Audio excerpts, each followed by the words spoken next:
চাইলে আপনি অনেক কিছু করতে পারেন, ইচ্ছে করলে নাও করতে পারেন। আপনি কারোর সাথে সম্পর্ক ভালোও রাখতে পারেন, আপনি সম্পর্কটা ভেঙেও দিতে পারেন। এটা যার যার একটা ইচ্ছা। কিন্তু আমি কি বলি জানেন?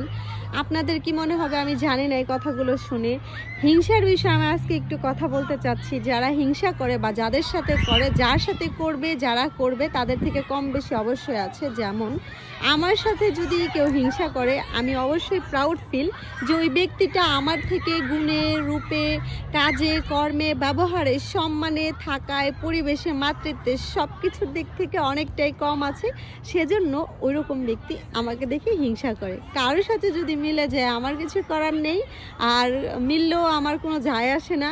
আমি কারো নাম উল্লেখ করে বলিনি। আমি সবাইকে ভালো বলি, ভালোবাসি। কারোর সাথে আমার হিংসা নেই, রাগ নেই, অভিমান নেই।